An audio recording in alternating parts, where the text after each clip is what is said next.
कहतरन kilo लकी चुनरिया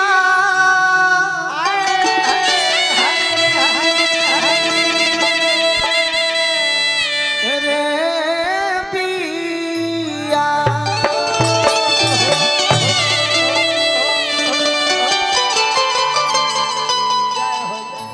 kilo लकी चुनरिया पिया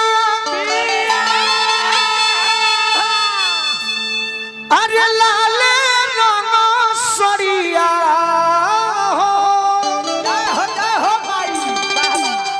चवरिया रे डोले तो बघावा बैठल बा अरे बघावा बैठल बा अरे पजरिया हो चवरिया रे डोले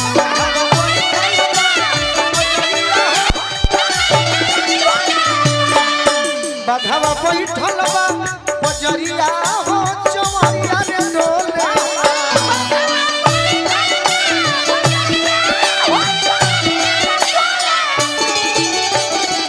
चाचा हमारे गार्जियन पानी श्री मनोज पांडे जी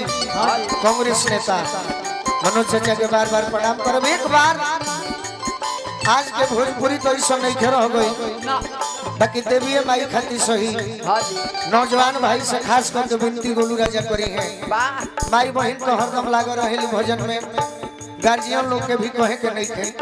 बाकी एक बार वही माई खाती जरा के दूगो हाथ दिलो है प्रेम से सब कोई हाथ उठा दी खड़ा कर दो बहन नौजवान भाई खास कर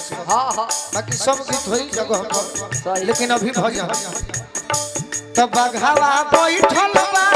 भजरिया हो चवरिया रे डोले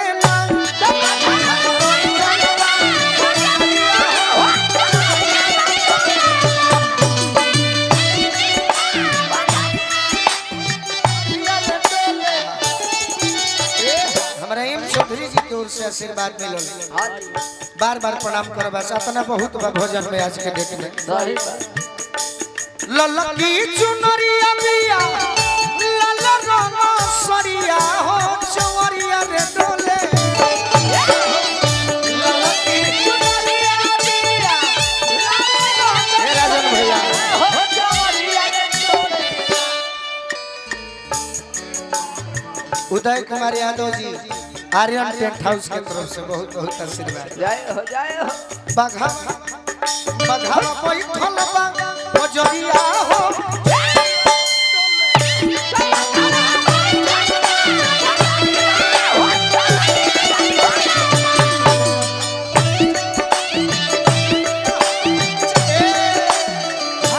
अबे मैं लय मारम तो भरत शर्मा जी के भी निमन लागी सही बात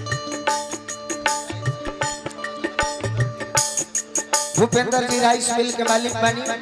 मोतिहारी जिला से आई बानी हम स्वागत करो अपना छोकरो बाबा के स्वागत करो और हमार पुरान गार्जियन पुरान माने पुरान और से संपर्क बा लय मारम तो बहुत लय मिल जाई बाकी रामा शंकर चाचा ही जिला के गौले बड़े टन टना टन बाजे घोरी घंटा मंदिरवा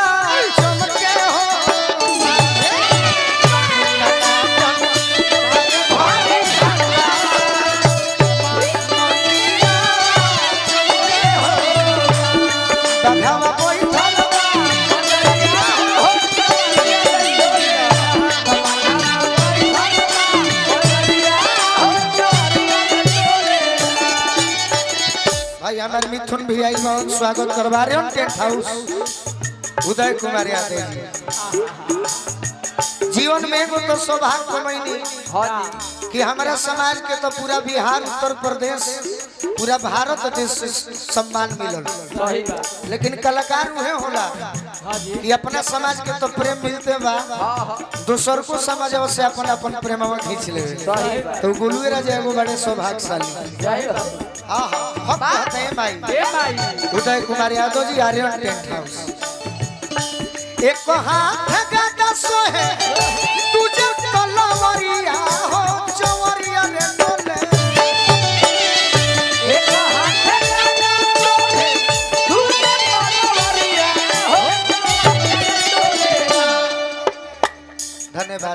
उदय भैया काहे भोला बाबा आगे एक हाथ गगा सोहे तुझे तलवारिया हो चवरिया रे डोले हो चवरिया रे डोले कॉपी रिकॉर्ड्स के मालिक हमार भोला बाबा गड़खा से बड़ी संगीत प्रेमी आ दो तीन गो कलाकार बड़े जेकर के बाबा बड़ी मानिला अजीत हलचल जी शिव कुमार बिक्कू जी आ गुलू राजा तो सो है अंगूरी में मुनरिया हो चवरिया रे डोले तो सो है अंगूरी में मुनरिया हो चवरिया रे डोले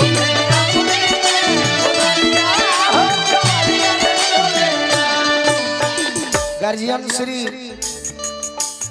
मुनेश्वर चौधरी जी की ओर से पूर्व ना को अब हम मंत्री जी को हतनी ऐसे कि पूर्व कुछ दिन खातिर रहेला फिर समय आई तो चोकर बाबा मुनेश्वर चाचा हम तो माई से प्रार्थना करतनी कि जितना ही समाज बनल बा तो हमारे कुछ दिन में एमपीओ चाचा के माई विधायक वहीं से बना दे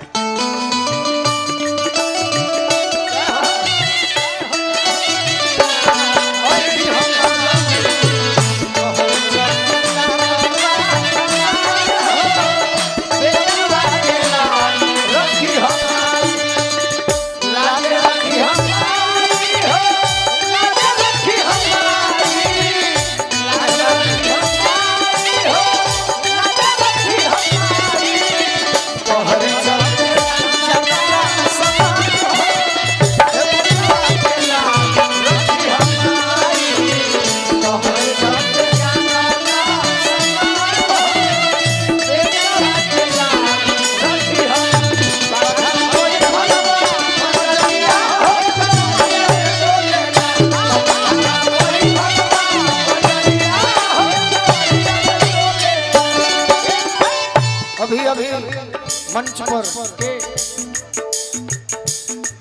मंचौरी सज गई जब हमारे दूगो भाई के आगमन हो गए भेंट तो पहले भइल है रोशन राज जी हमारे मित्र हमारे भाई संगतिया प्रदुमन परदेसी जी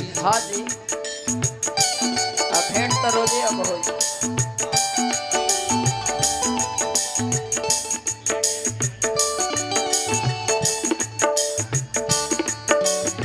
अविनाश सिंह जी के ससुराल अंकारपुर से बार बार प्रणाम करो दोनों भाई को हम स्वागत करो विकास भैया भी आई बनी हमारा अजीत भैया के मित्र अविनाश जी के धन्यवाद गनवा कली खोल वाले हरि कोई तिरिया हो चवरिया रे डोले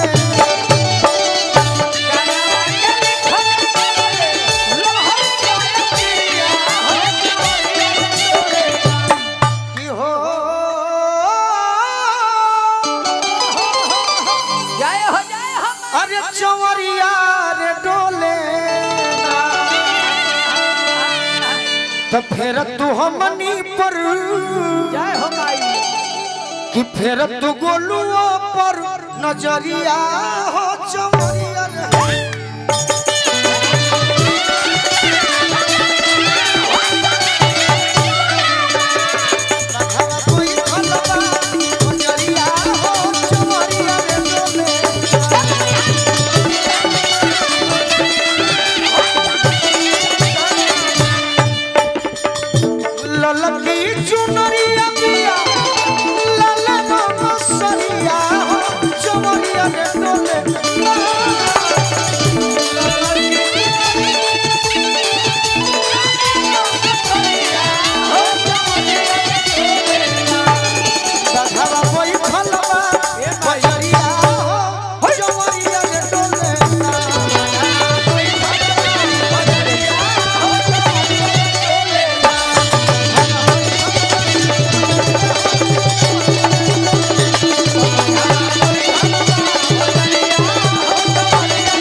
बोली सच्चे दरबार की उदय कुमार यादव जी